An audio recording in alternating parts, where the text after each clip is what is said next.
Hi to all, welcome back to this channel. This is Akshita. ఈ వీడియోలో నేను మీకు 9th class physics chapter 5 atoms and మాలిక్యూల్స్లోని part 5 video continue చేయబోతున్నా. So previous వీడియోలో అంతా కూడా మనం ఆటమ్స్ గురించి, ఎలిమెంట్స్ గురించి, వాటి యొక్క నేమింగ్ అండ్ సింబల్స్ ఏ విధంగా రాయాలి అండ్ ఆ సింబల్స్ లాటిన్ నేమ్ నుంచి రావడం జరిగింది అని ఇవన్నీ తెలుసుకున్నాం. Now atomicity. సో అటామిసిటీ అంటే ఏంటో చూద్దాం.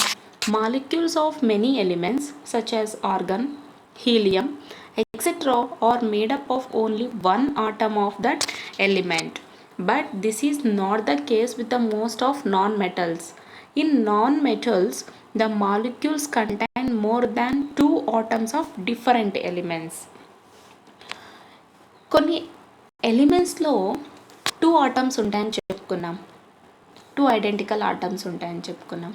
సో వాటిని మనం ఏ విధంగా రిప్రజెంట్ చేయొచ్చు సింబల్ రూపంలో అంటే, సో O2 అని చెప్పుకున్నాం. ఓకే, సో O2 అని ఏ విధంగా రాస్తున్నాం అంటే ఆక్సిజన్ మాలిక్యూల్లో 2 ఆటమ్స్ ఉన్నాయని అర్థం. But we can't write it has 2O అంటే ఇక్కడ 2 డిఫరెంట్ ఆటమ్స్ ఉన్నాయి అని మీనింగ్ అనమాట. So we can't write it as like, so O2గా మనం రిప్రజెంట్ చేయాలి. ఇక అదేవిధంగా కొన్ని ఎలిమెంట్స్ యొక్క మాలిక్యూల్స్ అంటే ఆర్గాన్, హీలియము ఇవన్నీ కూడా కేవలం 1 ఆటంతో మేడప్ అయి ఉంటాయి అన్నమాట. ఆక్సిజన్ ఏమో 2 ఆటమ్స్ అని చెప్పుకున్నాము, O2గా రిప్రజెంట్ చేసాం. బట్ ఇక్కడ కొన్ని ఎలిమెంట్స్ ఏమవుతాయి అంటే ఓన్లీ 1 ఆటంతో మేడప్ అయి ఉంటాయి. అటువంటివే ఆర్గాన్, హీలియం. మరి అన్నీ ఇలానే ఉంటాయా అంటే నో. సో కొన్ని నాన్ మెటల్స్ కూడా ఉంటాయి. సో ఈ నాన్ మెటల్స్లో ఉన్నటువంటి మాలిక్యూల్స్లో డిఫరెంట్ ఎలిమెంట్స్ యొక్క 2 ఆటమ్స్ కలిగి ఉంటాయి అన్నమాట. అంటే 2 ఆటమ్స్ కన్నా ఎక్కువ కూడా ఉంటాయి.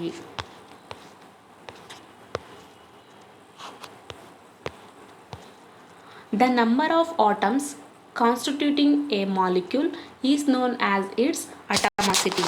అంటే ఒక మాలిక్యూల్లో ఎన్ని నెంబర్ ఆఫ్ ఆటమ్స్ అయితే కాన్స్టిట్యూట్ అయి ఉంటాయో వాటినే మనం దాన్నే మనం అటామిసిటీ అని అంటాం. For example, a molecule of hydrogen consist of 2 atoms of hydrogen. Here the atomicity is 2. Hence it is known as diatomic molecule. సరే, హైడ్రోజన్ మాలిక్యూల్లో 2 ఆటమ్స్ ఉంటాయని చెప్పుకున్నాం. సో 2 ఆటమ్స్ కలిసి హైడ్రోజన్ H2గా కన్సిస్ట్ అయి ఉంటుంది. మరి అటామిసిటీ ఎంత? హైడ్రోజన్ యొక్క అటామిసిటీ వచ్చేసి 2. ఎందుకంటే 2 ఉంది కాబట్టి దీన్ని మనం డైఅటామిక్ మాలిక్యూల్గా చెప్పుకుంటున్నాం. అలాగే మోనో అటామిక్ కూడా ఉన్నాయి. మరి వాటి గురించి ఇంకా చూద్దాం. సో ఇక్కడ హైడ్రోజన్ ఏమవుతుంది? Diatomic molecule because it has 2 atoms. Okay, then helium, argon exist as single atom. ఇందాక చెప్పుకున్నాం ఆర్గాన్, హీలియం. ఇందులో కేవలం 1 ఆటమ్ మాత్రమే ఉంటుంది, అంటే సింగిల్ ఆటమ్ కలిగి ఉంటాయి అన్నమాట. Hence they are known as mono atomic. మరి సింగిల్ ఆటమ్ని కలిగినట్టయితే వీటిని ఏమని చెప్పుకోవచ్చు? మోనో అటామిక్ అని చెప్తాం. Okay, then atomicity of argon and helium ఎంత? 1. Observe the following table to know atomicity of molecules of few elements and try to write the symbol of molecule based on its atomicity.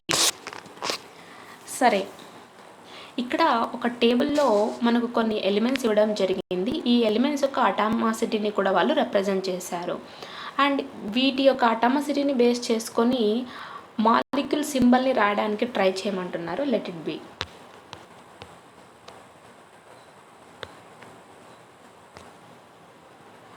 Organ. So already వాళ్ళే ఇచ్చేసారు AR. So ఆర్గన్లో ఎన్ని atoms ఉంటే only 1 atom. Meanwhile mono ఆటామిక్గా మనం represent చేస్తాం. Helium. Helium యొక్క formula ఏంటి? He. So this is also monoatomic. And sodium Na, monoatomic. Iron Fe, which means ferrum, Latin name, monoatomic. Aluminium Al, monoatomic. Copper Cu, monoatomic. Hydrogen H2 because దీంట్లో 2 atoms ఉంటాయి. It is a diatomic. Oxygen O2 diatomic. Nitrogen N2 diatomic. Chlorine Cl2 diatomic. Ozone 3 atoms ఉంటాయి, triatomic. Phosphorus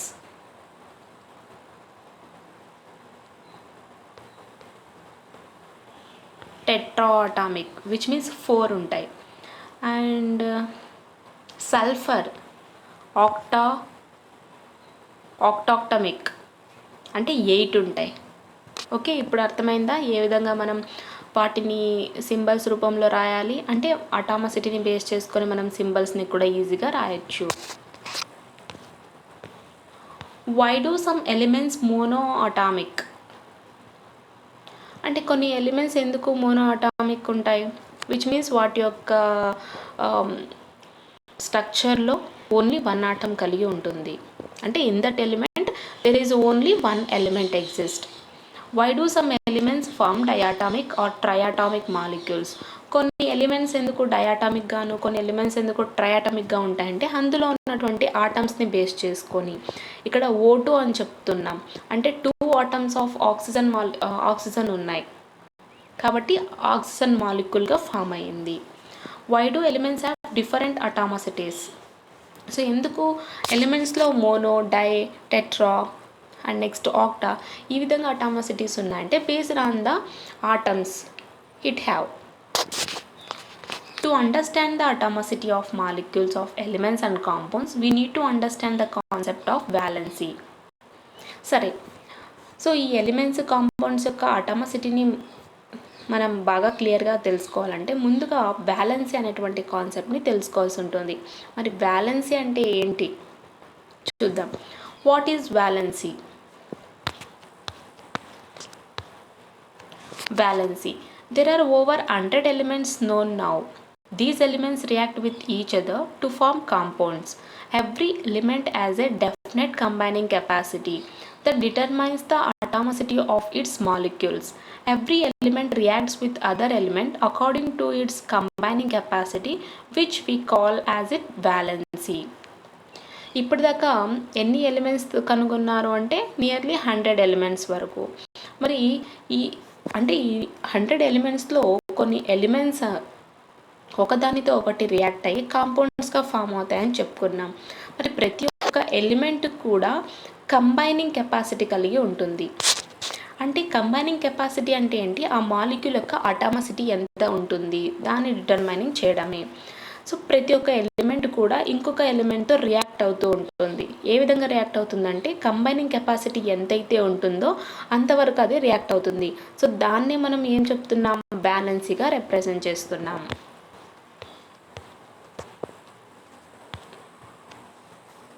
table 6.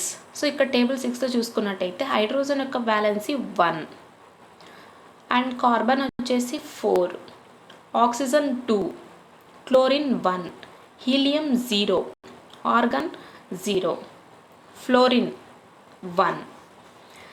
అదేంటి ఈ వ్యాలెన్సెస్ ఏ విధంగా వచ్చాయి? ఇక్కడ వ్యాలెన్సీని మనం దేని అంటున్నాం అంటే ఒక ఎలిమెంట్ ఇంకో ఎలిమెంట్తో రియాక్ట్ అవుతుంది. ఏ విధంగా రియాక్ట్ అవుతుంది? కంబైనింగ్ కెపాసిటీని బేస్ చేసుకొని ఆ కెపాసిటీని మనం వ్యాలెన్సీ అంటున్నాం.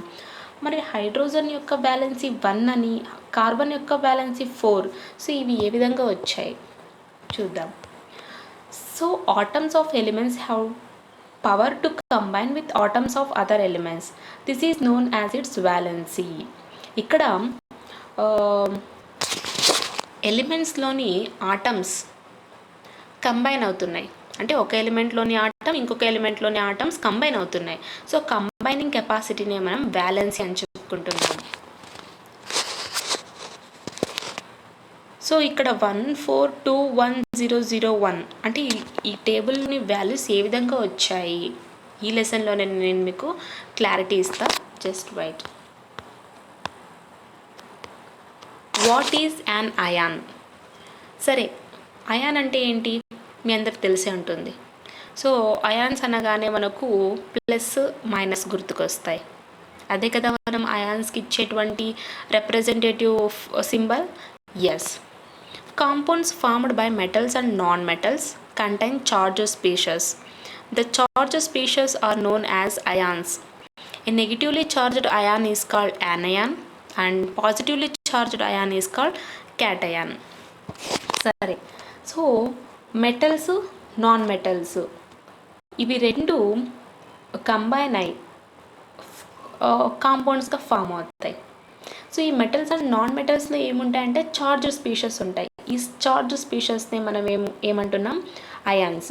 సో మరి పాజిటివ్ అయాన్ ఏమో అంటే పాజిటివ్ ఛార్జ్ కలిగినటువంటి అయాన్ ఏమో క్యాటయాన్ గాను, నెగిటివ్ ఛార్జ్ అయాన్ ఏమో యానయాన్ గాను మనం రిప్రజెంట్ చేస్తున్నాం.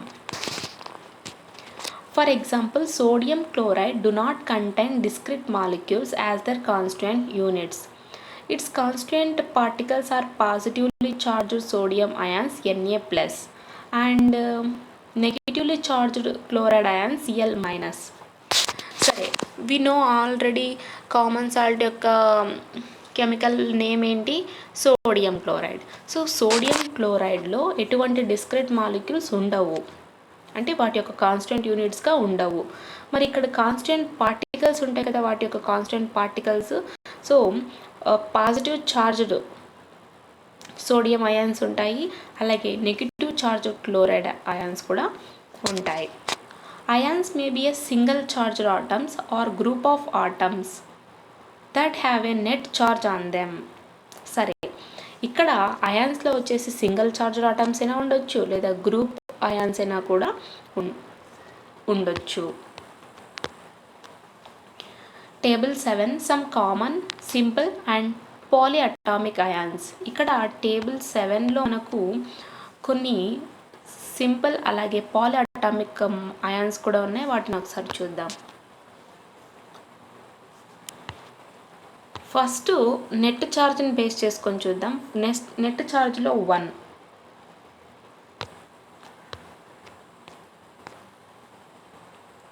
Sodium Na+.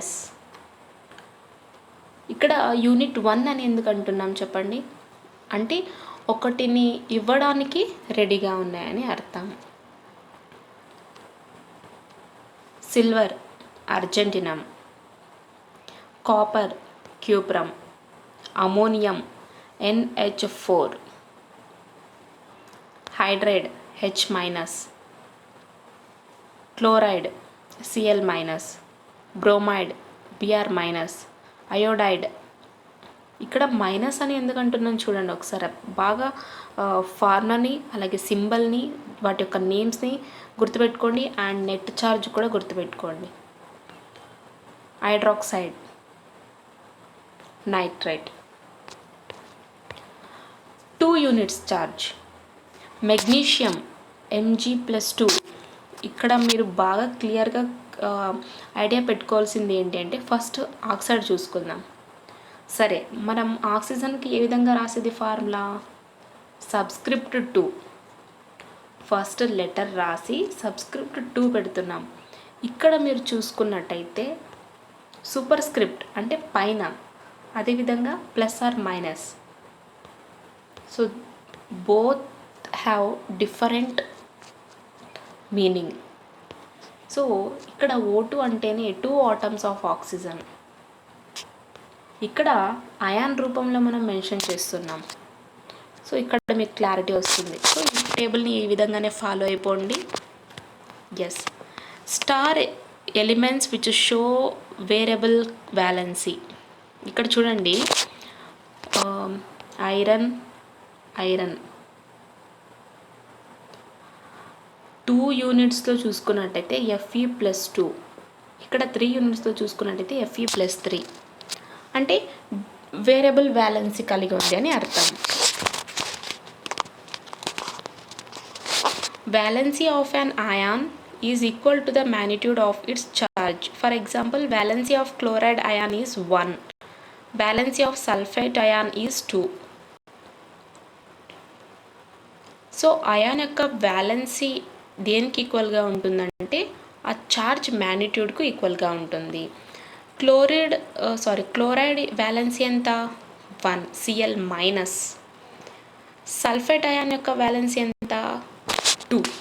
సో వ్యాలెన్సీని ఎక్కడ చూసుకుంటున్నాం, Cl మైనస్ మీన్స్ ఏమీ లేదంటే 1 -2, so valency 2. Now refer the table 7 and try to write the valencies of some other ions. So table 7ని ఒకసారి చూసి మిగతా ఎలిమెంట్స్కు అంటే మిగతా అయాన్స్ యొక్క బ్యాలెన్సీని కూడా రాయమని చెప్తున్నారు. So I will clear them in the next video.